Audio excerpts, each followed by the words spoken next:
And I might be worth $1 million. You might be worth 100 million. You don't walk in with this on. They're gonna treat me and you totally different. Absolutely. Because people read you by what you have, not what you know or where you come from. Is what you have. So it opens up a lot of doors. That's one thing. Two, it's closely associated to presence of money. It's like I said, like culture, rappers, reggaetoneros. Status. It's a status symbol. It is. Watches are a status symbol. You walk anywhere with a Richard on, like, hey, that guy has a $300 watch on. Welcome back to the Office Podcast. Today we have with you Nick from VIP Jewelers, which is a culture phenomenon over here. I wanted to ask you, thank you for coming, first of all. I appreciate the opportunity. Now we're excited to have you. How did you get started in all these beautiful diamonds? Well, first started very humble. To get started actually in the diamond business is very hard. So I had to start from the bottom with just plain gold. So we actually, one person that we deal with currently to this day was the first person to extend the arm in the business and offer us jewelry on memo because it's very hard to fill up a store. You could put $5 million in a jewelry store and they could hold another $5 million. Wow. So thanks to that person, we were able to scale our business. And we made enough money and invested enough money to start doing our diamond work. Open up our factory where we hand set our diamonds, buy the machinery to do the 3D designs. And what do you craft the most? Is it like... We do everything. Everything. We do everything. Like I tell people, we try to bring your dreams to reality. Oh, that's beautiful. So we do custom rings, diamond watches, custom pieces with names, company logos, wedding bands, anything you could dream of, we can make it. And what made you get into it? Well, I never, when I was a kid growing up, I never aspired to be a jeweler. It was never my idea. I've always been into finance, and I actually went to school for finance. And then coming out of finance as a graduate, you're gonna go work for somebody. I never want to work for anybody because I feel like I'd rather own 100% of my business and push it to the limit that I can than be somewhere where I'm gonna be in a threshold that I just can't break. So from finance to jewelry, it's a big difference. But like you said earlier, the gold market, you gotta understand the value of the gold market and predict where it's gonna go.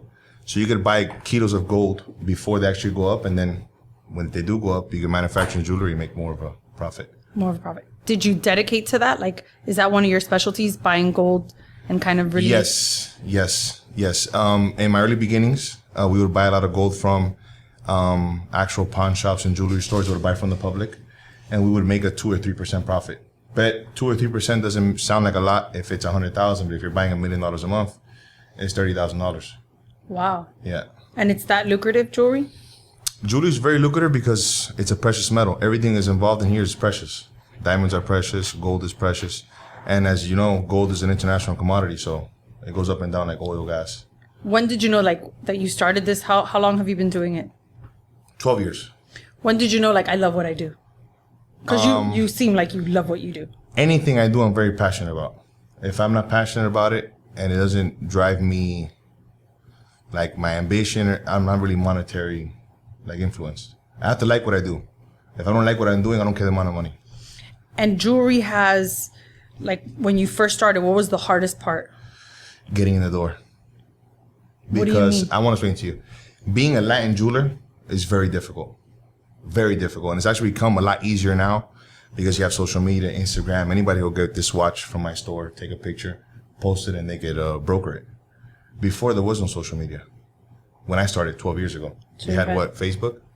So it was very hard to get in the door because you needed, all these businesses are run by families. So there's basically 4 or 5 families that control the industry. People don't know that. And if you're not of a certain religion, or if you don't know a certain person, or if you're not married into that family, it becomes very difficult. Unless you have massive amounts of money behind you, which I didn't have. And you could just go in and start waving checks and it becomes a lot easier. But being a Latin jeweler is very, very, very hard to get into the business. So when you say that, how did you start getting clientele? Like, how'd you put yourself out there? I put myself out there because, one, I'm bilingual. So a lot of the Spanish market I saw was being neglected. And I pushed very strong on the Spanish market and Latin market, and educating them, showing them about timepieces and about knowing you could do custom jewelry, showing them about precious stones.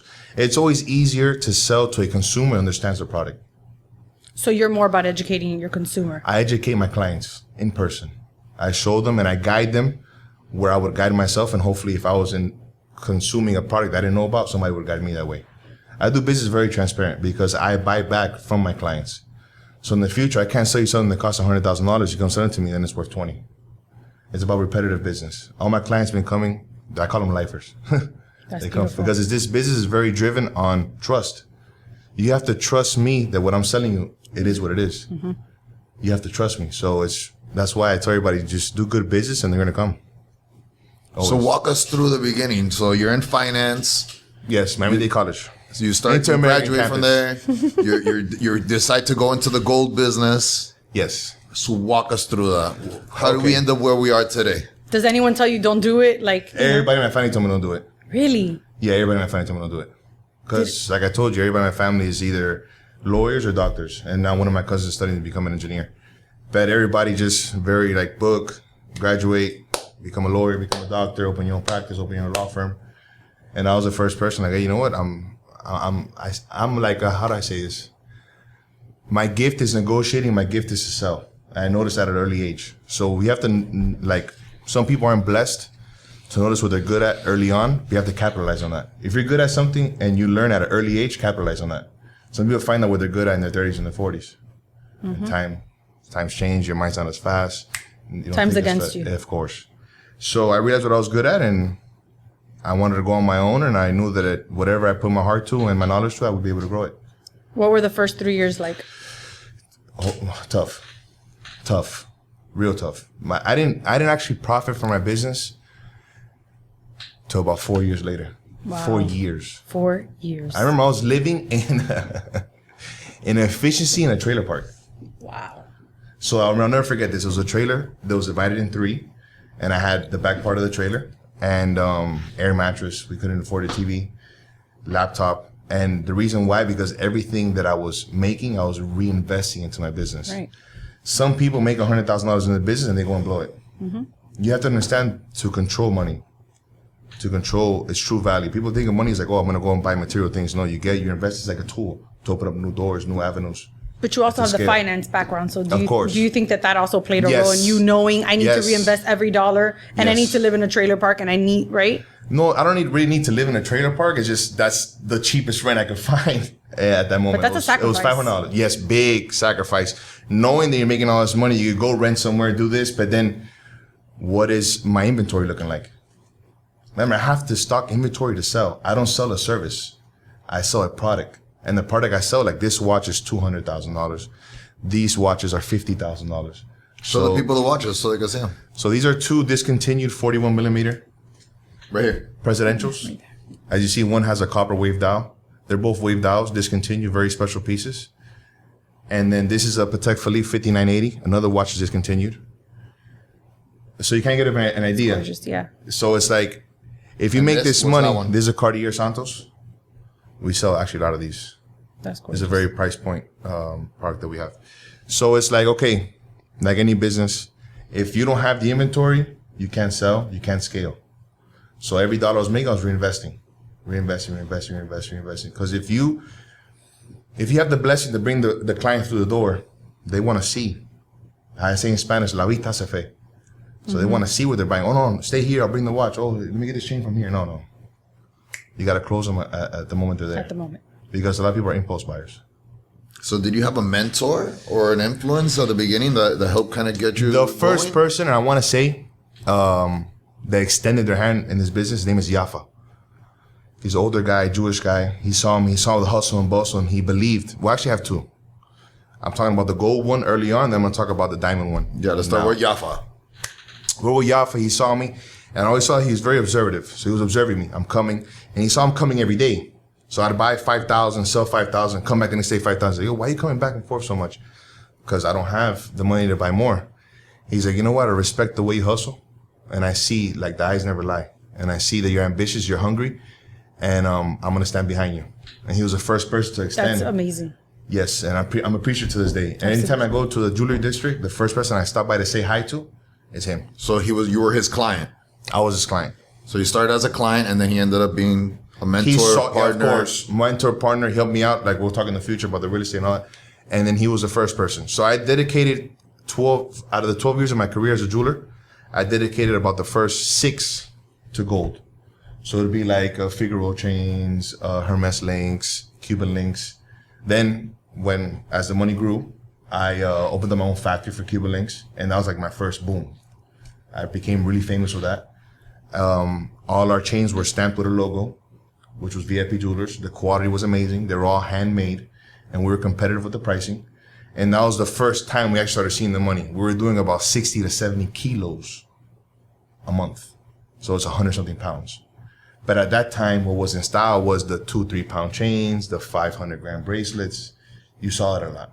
Then I've always seen, how I say, styles. Mm-hmm. Before they go, I see before they go. So you got to see where the market's going. You ever get stuck with inventory? No. Thank God. Because as finance, we go back to finance, you have to be able to predict the market. So I see the trends. So I've always been ahead 6 to 8 months compared to my competitors as what's going to come, what's going to go. So then I transitioned to the diamond. Well, my second teacher, which we to this day work closely, his name is Manny. He came into my store one day, he heard about me. He's like, yo, this young jeweler in Miami. He's pushing. A lot of people knew me. At that time, I had 100,000 followers on Instagram that I lost.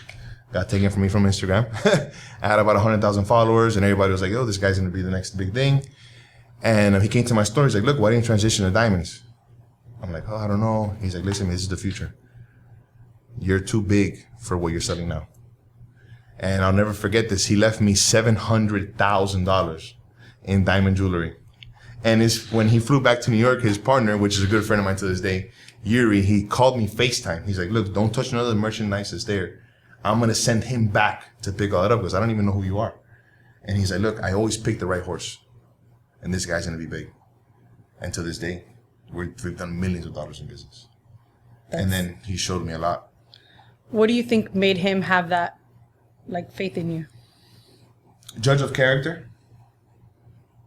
The energy, the hustle you see in a person, the good references he saw, he heard, because he came to me through references.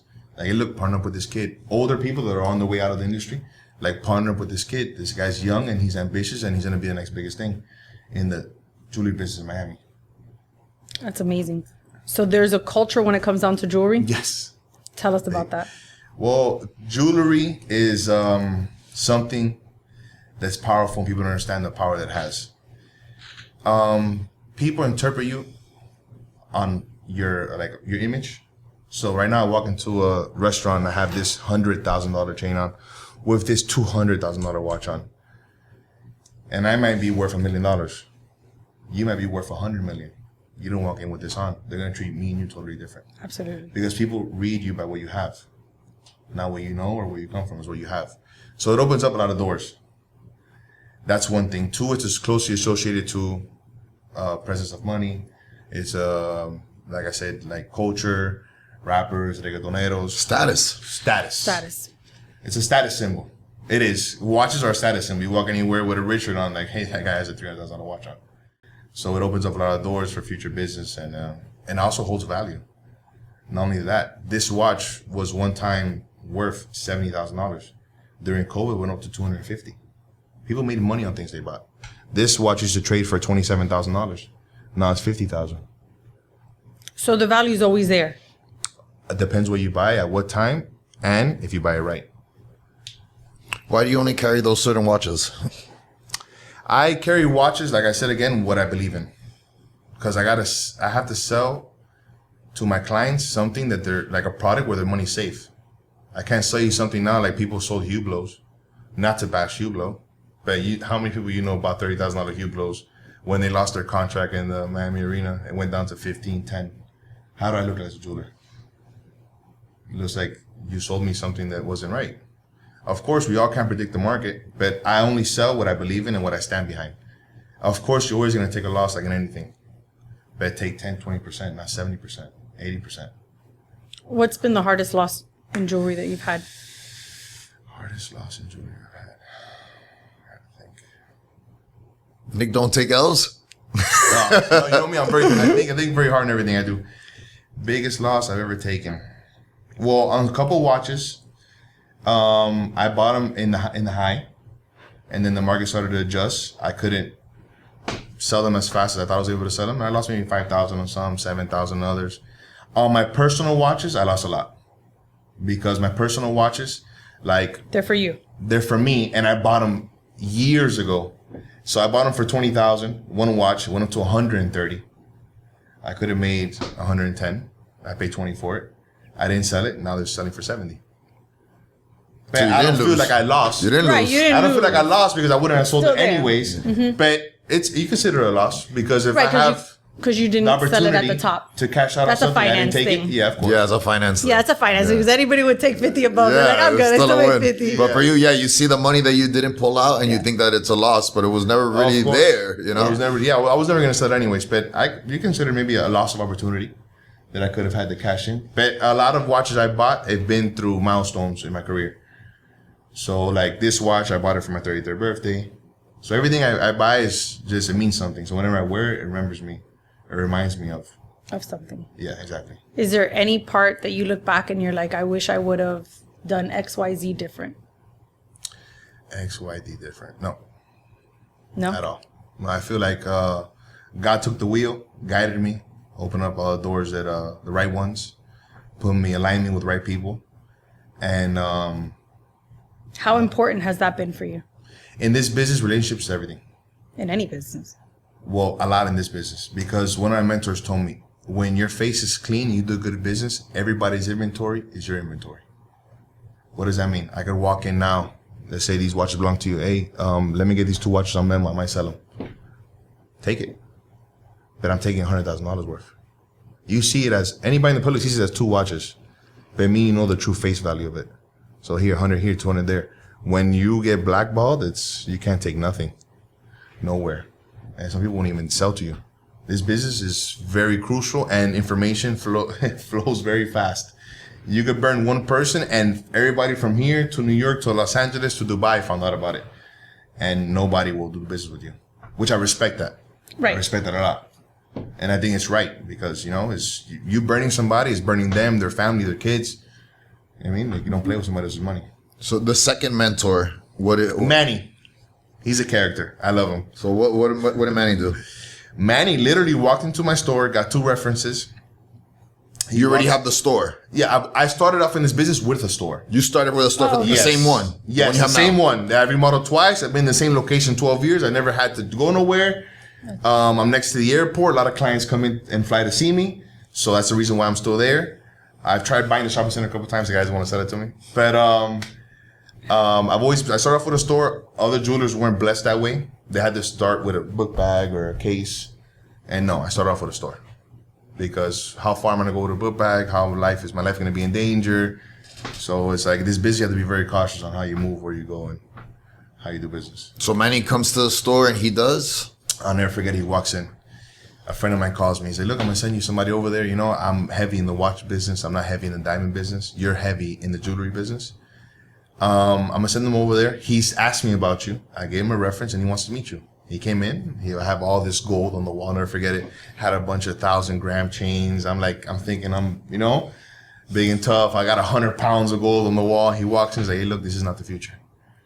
This is not the future. This doesn't go with you. You got to go with what the young people like, which is this, the diamond stuff, this, that. I'm like, well, I'm not going to buy it. Because if something goes wrong, I could just melt that whole wall. I could take it to a refinery and I'll get cashed out in 30 minutes. 900,000, $1 million, $2 million in a check. It doesn't matter because gold, once again, is a commodity. This is a little different. And he's like, look, why don't we do something? I trust you enough, and I've been reading you since I came in here, and I know that we're going to be big and we're going to grow together. I'm going to leave this here with you. Wait. This guy walks in. I swear to God. You don't know who he is. He didn't even ask me for my ID. I didn't even sign a paper. So this is all I didn't even sign $730,000 in diamond chains. No. We gotta touch on this because it doesn't make any sense. I'll never forget. This No, you guy gotta walks meet in this on guy. the street. He walks in from the street. He But calls. how? He first goes Diamond District, links up with a friend of mine. He's like, yo, I've been hearing about this kid from New York because a lot of New York jewelers were talking about me because I had the best handmade Cuban links. So they would actually buy my Cuban links from me and sell them. I was basically doing wholesale. Right. So I told you I was doing 100 pounds of this a month. And my Cuban links were so well made. I first started with the handmade Cuban links. Everybody was casting the logs. I was doing handmade logs. I was doing big 1,500 gram, 2,000. I'm just like pushing expectations. And he heard about me from New York because he keeps seeing on the back of the lock my logo. He's like, bro, I keep seeing this VIP Jewelers, VIP Jewelers, VIP Jewelers. Who is this kid? VIP Jewelers. Young Latin kid from Miami. He hears about me. He doesn't have my number, nothing. So he first goes for a reference, like any smart businessman would do. Look, have you heard about this guy? Yeah, actually, know him personally. Where's your store? He comes and looks at my store, sees my inventory, sees that, we're a valuable company, sees our factory, and then shows me the product. I'm like, look, I can't, I'm not going to buy it. I'm not going to buy it. I'm like, I'm not going to buy that. Like, you're telling me it's the future. I understand it's the future. You can leave it here and I can sell it for you, but I'm not going to buy it. And I'm not going to sign any papers. I swear to God, it's the craziest thing. So he leaves, like, I'll never forget. He was like, I always pick the right horse. And I know you're going to be big. You're young, you're ambitious, and the eyes never lie. Put it there. Give me this little showcase right here. Give me this showcase right here. Put it there. Don't worry about it. You let me know how it goes. And then that's when he gets on his flight back the same day to New York. And I'll never forget the guy called me FaceTime. He didn't even phone call. His partner FaceTimes me. He's like, yo, who are you? I'm like, I'm Nick. Who are you? He's like, do me a favor. Everything Manny left there, do not touch any of it. He's going to fly back there right now. In 3 hours, he's there. And they start arguing. They know they're partners. He's like, bro, this kid's the truth. He's like, I don't even know this kid. He's not Jewish. Like, we're family. Like, I'm like, he's like, bro, trust the kid. And then now he loves me. So what happened? No, so he was going to fly back. So what happened? No, he didn't. He's like, bro, this guy's crazy. Listen to him. I trust you. Just don't burn me. Don't burn me. $730,000. I was like, bro, I'm not in the business of burning nobody. And $700,000 ain't no money. So just relax. He left $700,000. $730,000 in diamond chains. He left them there. Bro, I told him you're crazy. So then what happened? I started moving it. I started posting it. So I'm now creating a new demographic. Remember, at that time I had a large following on that page. I'm sending packages to Arizona, New York. Remember, once again, I'm a bilingual jeweler. The Latin market is getting neglected. I'm pushing the Latin market. So remember, these people don't speak English. They go into a store. There's a clash. There's a clash, so they call me, oh, yeah, I know it has the big chains on. Farruko has the big chains on. They're seeing it, but they don't know how to consume it. So I'm sending out, I'm sending money every week. Here's 30,000, 40,000, 50,000, 60,000. And once again, it starts going up from 700 to 1.2, 1.5. And the next thing you know, we have millions of dollars in jewelry there, of diamond jewelry. And then I started bringing it down because we started manufacturing our own. So I started manufacturing my own line, my own chains. I opened up my own diamond setting. We bought our own machines. And now a lot of the diamond chains we do today, we do them ourselves. But we still work closely together. And you still work with Manny? Yes. I've tried. And he's happy. I try to work with Yafa because he was we don't sell the same product. But I'm eternally appreciative. Yeah, your business evolved. But, salute to him. How many times has your business evolved? It evolved. It still evolves to this day. Every year. Because at the end of the day, I sit down with my team. And big shouts out to my team. Nothing is possible without them. And we always try pushing the limit. So now, this year, we decided on doing... last year, we decided on being a full-blown diamond store. So no more plain gold. That was last year's objective.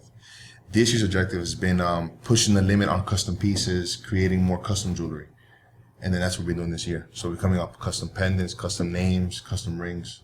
So anything people want, they can show you a picture and you can literally a picture. Or we could talk about it and I could drop the picture. That happened with a client of mine the other day. He came in and said, I want a custom chain. He's a reggaetonero.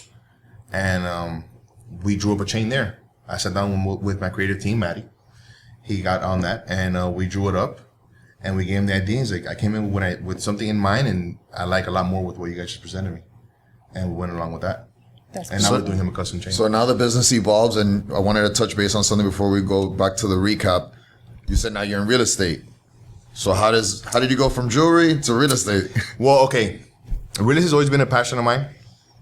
Because as we all know, there's more millionaires and billionaires made through real estate. It's a business, once again, that you can scale and you can leverage. And I only involve myself in things I can scale. If I cannot scale the business I'm going to involved in, I will not participate.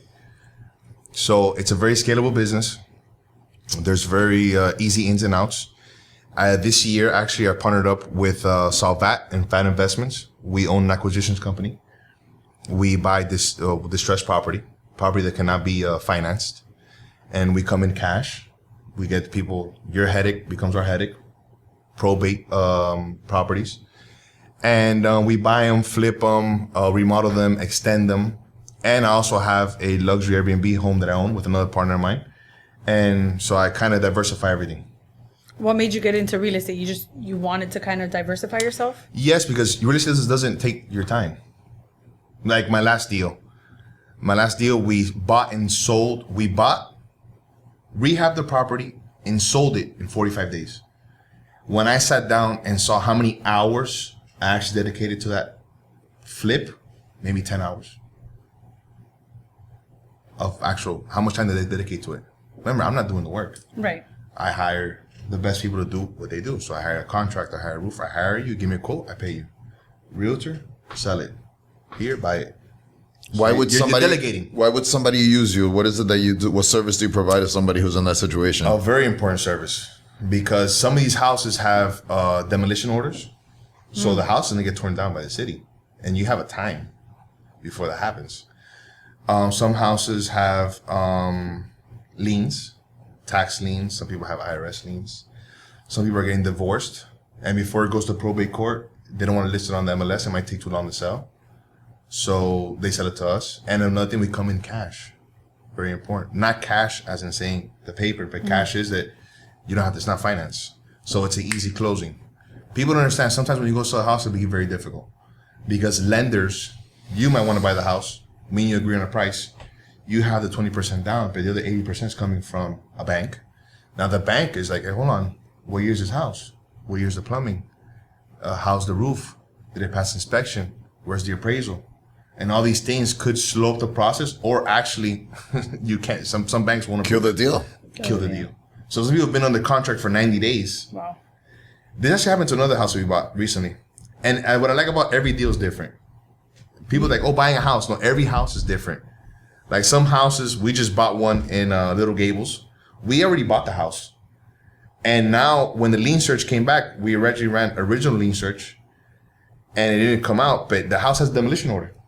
We didn't even know that. So we bought a house, we own the house, and now the city's like, hey, yo, this back extension wasn't actually part of the house. This was built illegally. Now you have to tear it down. It's not a loss. It's a lesson. You're learning. Another house that we bought, I don't want to talk about that, but okay, yeah. No, it's just a sad story, probate. Whenever it's probate, people pass away. I don't like talking about that. But every house, every flip is different. And yeah, but that's probably when people need money fast, because when it's in probate, it's tied up. It's tied up. And they have expenses from that death. Actually, shout out to my partner, Mike Anthony. We were just negotiating now a three building portfolio in Little Havana. This property's been under probate for 2.5 years in a trust. Wow. And the trustees can't seem to get along. So it's 2.5 years. Imagine me, you are in the trust, 25%, and then I want to sell, you want to sell, he doesn't, she doesn't, and it becomes a big problem.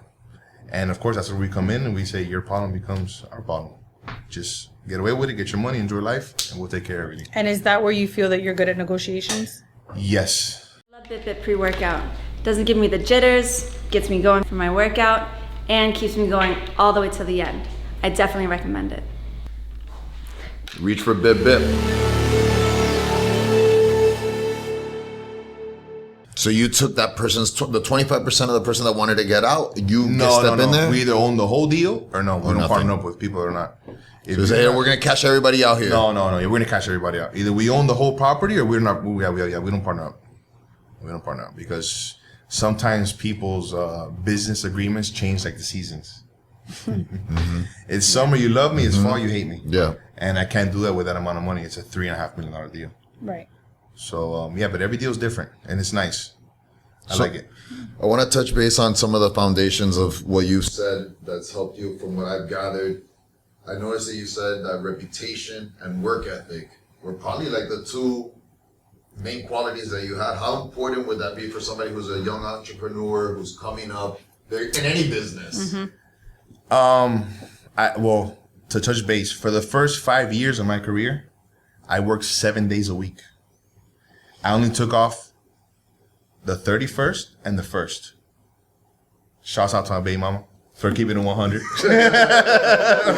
But yeah, she's like, you're 7 days a week working. I'm like, I had to put the work in. I'm not scared to work. Everybody in my family, we're all workaholics. And when you get with somebody that's, I want to say successful, And your partner, you have to understand that. Yeah, you're on the back You have to seat. understand that. It's like, look, I have my dreams, I have my ambitions, I have my son, and I want to grow, and I want to take it to as far as I can, because then you don't want to be older, 67 years old, and be like, oh, I could have done and I didn't do. I'd rather say I put everything in, all my effort, and if I failed, I failed, but not knowing that I failed because I didn't put the effort in. So yeah, I'm up early, I'm working, I have a good team behind me. Thanks, shouts out again to my team, and we work together as one. And everybody, has a task for the day, and you have to execute that task, and then so on, and everything that we do. But I'm up early, like Kuza. Up early, we're in the gym, working out, and we're at work. And sometimes I've been at work 8 and 9 o'clock at night till this day. Same way he's been at work 8 and 9 o'clock at night till this day. And it's like, oh, you're gonna come home? Yeah, I'm gonna come home, but I have to do this because I own a responsibility to my clients to get this done, to get this shipped out, to get this checked, to get this fixed. It's your standard. Yeah, It's for you. No, one thing about me, yeah. So one thing, yeah. The reputation and the work ethic, Is everything. they roll together. Everything. Mm-hmm. Because if you don't have good work ethic, you're not gonna have good reputation. Mm-hmm. It's 100%. I don't live on easy mode. I do not live on easy mode. A lot How of hard people are these you on days- yourself? Very. Like our mom was. My mom was very hard on me too. And it's like, I'm used to call me. Some mothers call, hey, how's your day? You speak to the accountant? What are the numbers? How the licenses? How many orders are out? So I from a young age, I was very instilled. You gotta work. And nothing in life is impossible. Anything you want, you can have it. Anything you want, you can have it. I went from paying rent in a trader to living in a $3.5 million house in Pinecrest. Anything you want, you can have it. I dreamed about buying houses. Now we're buying 2 or 3 at a time. We own 2 houses on one block. And it's like, because I work towards that. So people think everything's impossible. And another thing, from when me and you started doing business to where the young guys doing business now, it's a lot easier now to do business than it was back in the day. We'll talk about the social media. That's another thing. Back in the day, it was social media. We didn't have that. You didn't have these influencers. You didn't have these boosted posts. You didn't have Google pushing your company. You didn't have all these loan companies giving you out loans left and right. No, you had to put it in off the muscle. Nowadays, all these kids, good luck. I'm happy. Things got easier. I'm happy that. But before, I feel like Is it easier? Because you've had some challenges with social media yourself. because I've been targeted. So it's like I've lost 7 Instagram pages. 7 Instagram pages? 7. Let's talk about that. Yeah. So I lost. It's just open up an Instagram Wow. and that's it. People think it's businesses. Just get a business, open up an Instagram, and that's it. You're No. How's So Instagram been for you? How's that experience? it's gone? been a very touchy subject. It's been a love-hate relationship. But When I met Nick, he had a huge social media. yeah. It was huge. Yeah. And it was during the pandemic. And that's how he met a lot Well- of people. And then he started encountering challenges. How did you deal with Let's those? just break off numbers. This is numbers for 6 months. The 6 months before I lost my Instagram, we were tracking between $2.2 to $3 million a month in sales. Wow. By 3 o'clock, we were selling 100 grand. And not in Miami. I'm shipping out packages. Once again, reputation. People can buy blindly. Right. And what I sell is not $5. It's $50,000, $25,000, $30,000. What I sell, so that's once again has to be trust. So we're doing all this money. We're growing. Company's growing. Inventory's growing. Everybody's happy. My employees, which are also salary based and commission based, they're killing it. I love to see people make money. They're making $10,000, $15,000 a month. It's a beautiful thing. Everybody, the tree is fruitful. Everybody's benefiting from it. I love it because to be a good leader, be a good boss, you have to put other people on. Absolutely. So everybody's happy. And then one day I wake up and Instagram's gone. I'll never forget it. I will never forget it. A client had just wired me. This is how I remember the moment. A client had just wired me $25,000 to buy a diamond Datejust 2-tone. He wires me the money. 2 hours later, my page is gone. He calls me. I'll never forget the message. Please don't rob me. I'm like, what do you mean, please don't rob me? When I go see my Instagram, oh, my Instagram's gone. I'm like, no, I just lost my Instagram. Relax, and boom. And once again, is people get scared. Imagine, I just wired you $25,000. I go look for you on Instagram and I can't find you. Absolutely. for He sure. Googles the number. He calls the store. He's like, bro, please. I'm like, bro, relax. I called a bunch of people. Me and Kuza tried working on it together. My page is gone. So I was like, you know what? Let's not live in the past. Let's move forward. And then I kept opening up Instagrams. And when you lose the Instagram, you lose the name. You lose the Instagram, you lose the name. So VIP Jewelers Miami, VIP Joyería, Nico the Jeweler. I'm losing all these Instagrams. Wow. And it takes a lot of work to build up the Instagrams. Absolutely. Because I'm spending money on advertising. We're spending money on photographers, You have video to feel guys. bad when this happens. You feel horrible. No, the first 3 Instagrams I felt bad. After that, I'm used to it. But the first one that you lose, like, It was horrible. How much of that business do you really No, it's on pause? well, yeah. The reason why I said the numbers earlier, I didn't say them to say them, but I said them just so you understand. From going from 2.2 to $3 million a month, we went from 1 to 1.5. Half of our revenue was gone. Wow. And you're downplaying the story because I know when that guy sent you the money and he went to go look for that grandma, he didn't see you. He was going crazy. No, Absolutely. I'll never forget. The guy told me, please don't rob me. I swear to God. He was like, he's vulnerable. Absolutely. You can't call he's vulnerable. And I'm like, what? I'm like, bro, you're crazy. Instagram's gone. And I found out my Instagram was gone through him because I hadn't checked it. He called me. And I go to log in. Your Instagram's been gone. And send an appeal and all that bit. Wow. Well, he ended up getting his watch. Everything was good. But yeah. So every time you rebuild, what changes within you? You lose clientele. Your clientele tries to find you. One thing about me is my clientele always finds a way to find me. Like, they even come driven to my store. Yo, the Instagram's gone. What's the Instagram? Well, most already know. Like, I tell them, look, if I lose my Instagram, here's my number. Save my number because I've been targeted. I'm going to keep on losing them. So I already got it. We kind of have like a... And you think it's that you're targeted? Yes, 100%. 100%. They don't give it back to you. No. I know because two situations. One situation was I saw a conversation, Telegram conversation from a hacker saying this person's paying me to take down your Instagram. Wow. You want to pay me more? Wow. If you do want to pay me more. Wow. Yeah. No. No, I saw the whole conversation. I know who does it and everything. Yeah, but it's fine. Does that fuel you more?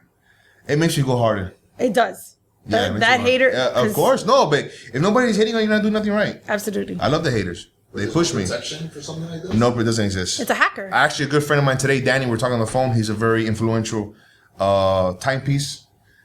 He sells a lot of watches. Very knowledgeable kid. He's only 22 years old. He's accomplished a lot in his life. Shout out to Danny. He lost his Instagram today. He lost all 3 of his Instagrams. And he had 80,000 followers. They even went after his Facebook. He's crushed. Of course. You're crushed. Instagram's everything now. I feel like we're giving a lot of power to it. We have, We've but given a lot of power to it gives you an opportunity to reach a lot of people. But you can make money overnight with it. Yeah. Of course. You could lose it all, have these pieces tomorrow, come back, start up another one, start hashtagging, comment on people. That's what I do. And you'll And sell it's something free. within a week. That's what It's and free. it's free. So It's free unless you're investing in like I do. Right. Well, we pay the boosted posts we're Right. paying. And on my first page, we ran the numbers. I spent in 4 years $50,000 on ads. And on that what page. and what did you get for that? Oh, I know. I got a You lot. know what I mean? But you You know get what it is? back. Imagine you put 4 years of hard work. You're doing pictures. To create content is not easy. No. It's not easy. Those 30-second videos you see is 30 seconds of what you're watching. But those Yeah. 3 hours, clothes, the outfit, the lighting, the jewelry, oh no, this video come out right. Okay, edit it. It's a lot of work. So when you see all this work, it's like you build a building. Right now, me and you were construction workers. We build this building. Then we're looking at it. Hey, look at this building we built. And then it just falls. All the hard work, blood, sweat, and tears. That crushes people. It crushes. Yeah. Some people don't come back from it. No, people don't come I know back. jewelers who've lost their Instagram and haven't came back from it. Yeah, they can't. They closed their store Yeah, because they couldn't hold it. You have a lot of bills, yeah. insurance, rent, alarms. And you're depending on that one arm. So you need to be diversified and have different avenues of getting Everybody business. save your money. Save your money. You gotta save your money. From a finance standpoint, a jeweler standpoint, and in real estate, what's your best advice to an entrepreneur, like a 25-year-old that's really starting out in anything? 25-year-old. One, follow your dreams. Don't believe you can't. Always believe you can do it. Don't ever put like any thresholds in your career. Don't put any like walls up. Because some people don't really, like I said, we were talking earlier. Sometimes it's good to have those people in your life that push you. Because some people don't understand what they're truly capable of until they push past the breaking point. Well, some people feel they're going to break. Break? No. It's good to break. Yeah. It's good to break though, because I've been broken down, and when you come back, it's like you get a cut, you get a scab, you heal over it, and you come back ruthless, come back hungrier, you come back ambitious. So Ruthless, yeah. That's the way I look at it. Perseverance and just hard work, dedication, and hard work, bro. Don't put a picture in a post and think. Don't send out a message. Call people. Make points of contact. Present yourself. Drive there. Go there. Have you ever been worried to like reach out to people, or are you like No, flawlessly, like you always flawless. reach out? That's why they call me Hollywood the Jeweler. I get and I own the room. Is what I do. Yeah. That's what I do. And there's books on that to read. There's a book I read. It's called Never Split the Difference. It's a book on negotiations. What's it called? Never Split the Difference. Never split the difference. It's an FBI negotiator. Imagine he was negotiating life. People's lives were in his hands. So it teaches you a lot. Read that book. Book is good on negotiations. You heard it here. No, that's really good. That's really good. I like what I do. And if I can show people, I show people. I've showed other jewelers. I try to, so that it's easier for them. Because like I said, once again, it's the people that came before you, open up doors for you. Don't, you know what I mean? Don't hide. Don't show people. You do. You don't safeguard it. You don't go back. No, what's meant for me is meant for me. What's meant for me. Absolutely. What God wants for me wants for me. What's wants for you. Nothing more, nothing less. Because I feel like, I'm sorry to cut you off. I feel like in the real estate business, all three of us were like, bro, this is crazy how fast we're scaling this. They're just falling like apples. Start off 1 house, 2 houses, 4 houses, 6 houses. Now you got a building, and it's been 6 months since we launched that company. That's amazing. It's 3 companies. One, Veloce Capital, Salvat Investments, and Fat Investments. We all came together, and it's beautiful. I love it. Nick is perfect to ask about the self-care. What's up? How do you have self-care? Like, how do you take care of yourself? You want to? Look, I'm gonna show you something. You want to see this ring? This ring right here. Okay. I'm gonna show you what self-care means to me. The big ring on the top means self-love. So for me, self-love is everything. Then of course the diamonds around it is eternal love, and then this is where you and your partner meet. But self-love is very important. Self-love, self-respect, your morals, your principles, and never devalue yourself for nobody. Yeah, I'm big on self-love, self-respect always. I'll never go somewhere where you're gonna bash me or nothing. No. I come in with utmost respect and I demand the most respect. But you gotta care for yourself, invest in yourself, invest in your health, get your workouts in, skincare, take a trip, read, self-educate. Yeah, big on self-love. One thing about it. Yeah, it's either you get with the program or no. How have you always been that way? My mom told me, my mom told me you came in by yourself and you leave by yourself. So, and it's all about what you leave behind. I feel like if you build something big enough and you know, when you do leave Earth, you're eternal. Like my grandfather did, like my mom did, my uncles did. So it's like, it's all, you're gonna get back what you put in. What does the future look like for you? Big. I love that. Always big. I love it. We're gonna scale our real estate company. We're gonna transition into some lower income rentals. We're gonna scale that super fast. Our jewelry business is doing amazing. We're gonna scale that also. We have big plans and things already, not actual plans. We have already big projects that are happening in the social media, in the TikTok, in the factory, with everything that we do. We're aligning ourselves with also other influencers in different markets, and we're gonna grow as much as we can. I love it. I love it. We wish you the best. You were awesome to interview. Your story is really unique and really amazing. And I appreciate you guys for having me here. No, man, you were great. So how do they find you on Instagram now? Hollywood the Jeweler. Hollywood the Jeweler. And of course, thanks to The Office for having me. Good shout This out. is an amazing podcast, amazing people. Your production team in the back is good. Thank you. And thanks for the opportunity. And hopefully people learn from this podcast. Yeah, you left a lot of really good gems that I think young people could really tap into nowadays. And I appreciate it. And the store is where? 2909 Northwest 7th Street. I mean, 433-125. And anything they want done, they just go in and tell you, I want this. Yeah, we have a showroom. A lot of stuff's already done. So it's like you come, pick it out, you can buy it right there. You could actually get, you could order, we could custom make. We send out 3D designs. We have a good team. There. Love it. So now that we were talking about the social media, I was just thinking, so the stories you're doing now, talk to us a little about that, just real quick, you know? The stories? Yeah, the stuff you're doing right now. I've noticed you've been bringing in a lot of like influencers. Yes, we have. So we have a bunch of like, everything just can't be straight business. It gets a little boring. Hey, look at this chain, look at this watch. How many times are you gonna say, look at this chain, look at this watch? So I brought other influencers. Sometimes we do funny skits in a jewelry store. Like we have a sugar daddy one. The girl comes in with a sugar daddy. Sugar daddy's buying it. This is so Miami. He's evolved. It Yeah, wasn't like that So at the beginning. Miami. I was like a real serious. Like I'm not gonna do no funny picture, no funny video, no para eso. Yeah, I was really like serious. He didn't want to even be on it. No, I didn't want to be on it. So it's like everybody's like, bro, look, get out of your comfort zone. Right. This is the trend. This is what's going on, and you have to participate. It's the culture of the jewelry business. So it's either you evolve and you change, or you're staying behind like a dinosaur. So I'm like, you know what? Let's get it. And then I'm doing all these funny videos. I do some videos that actually go viral. Actually, on the way here, I was talking to the kid. We did 3 videos last week, and between the 3 videos, we got over 1 million views. Wow. It's amazing. 300, and the videos got 16,000 likes, 22,000 likes, 1,000 comments. And he told me people are talking about it in states. The shares, 2,000 shares, and it's a video I do with, you know, he's gay, he's funny. He does he actually gets paid to do these shows where he goes and dressed up and he sings and all that. He's young, inspiring, good kid. To me, he could be an actor. Because he has like all these personalities. He wears a wig. He dresses up like a girl. And we do these videos and people love it. And they're funny. And I see the video sometimes 4 or 5 times and I laugh at them. And then I have another girl where like me and her like boyfriend and girlfriend. And I'm like her sugar daddy. And it's all skits.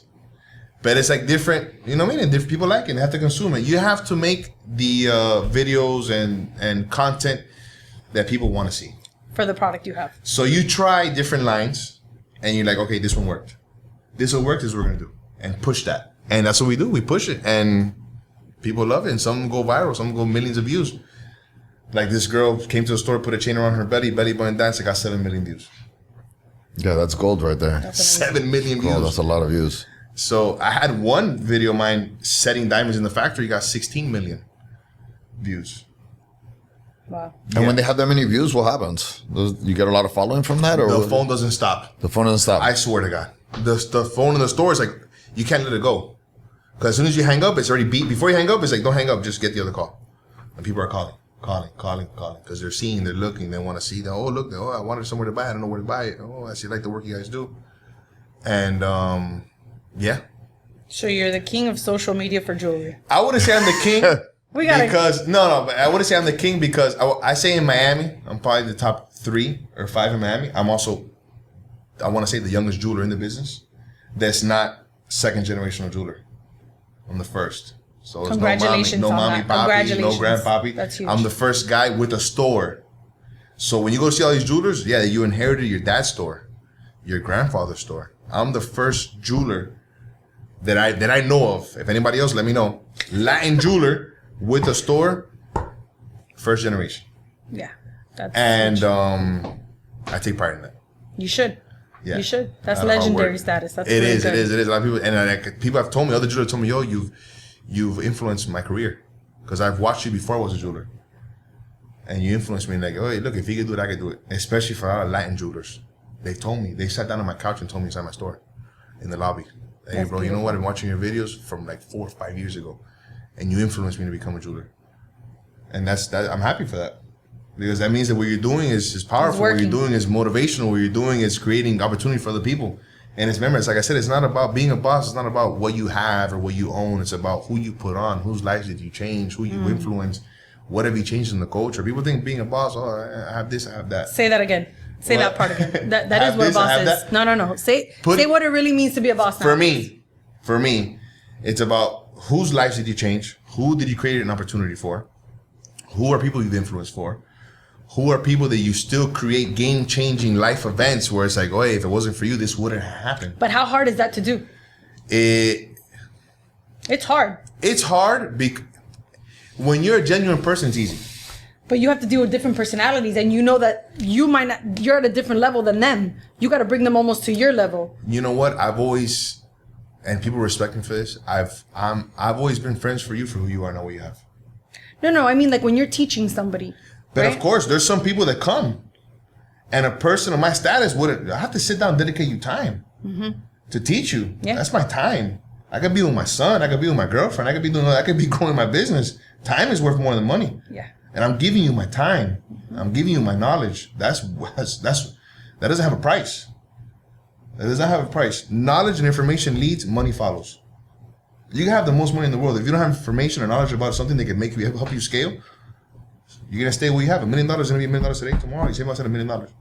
But if you can invest $1,000 in the right idea, it could turn into billions. Shout out to my boy Big Bip for that. That'll be the biggest thing in my head. He's not playing with me. But yeah, it's like I tell you. And people tell me, well, man, I respect because people normally like you, when I dedicate, and I've looked at the time, and the manager in my store, he's like, Pablo, you've been out here for 2 hours, this guy. Like, what are you doing? Like, he's on me. Because he knows, like, hey, I get like, oh, whatever, you handle that. I'm like, oh, let me help out this kid. And helping a lot of people has kind of burned me also. Because, yeah, sometimes, but I don't care. I did out of the goodness of my heart, and God saw what I did, so it's like. But getting burned is part of the business. But getting burned is part of the business, but getting burned for somebody that you care about, you loved, and offered them opportunities and that they would have never had in their natural capability, that's sad, bro. Does that make you want to not put that much time into No, because I just create good karma. It's stacking up. The good karma's stacking up.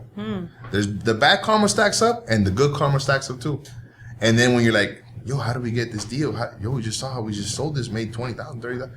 And it's like, and you're not extending it. You're not forcing it. It's happening naturally. That's very important. Some people have to put the most amount of work to make something happen. And some people it just comes naturally. It lands on your lap.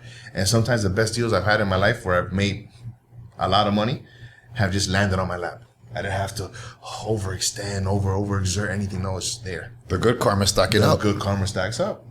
And I believe in that a lot. I like that. Yeah, it's very important. It's very important. Business is people think business is in a book. No, business is on like experiences. Business is a lot of it psychological. People don't know that.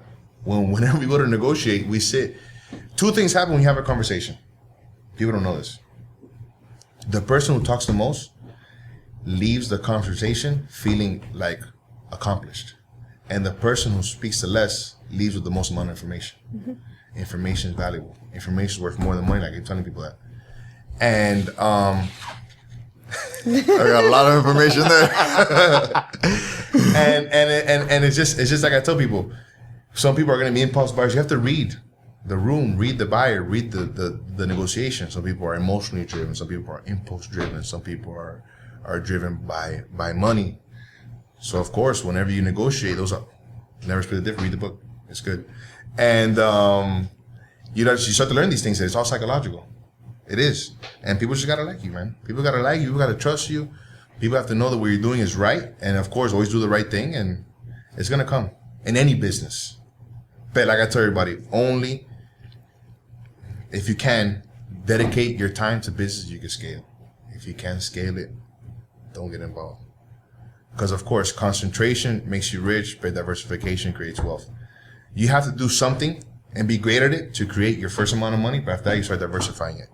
If not, it's like, if I owned a sandwich shop, how many sandwiches am I going to sell? Right.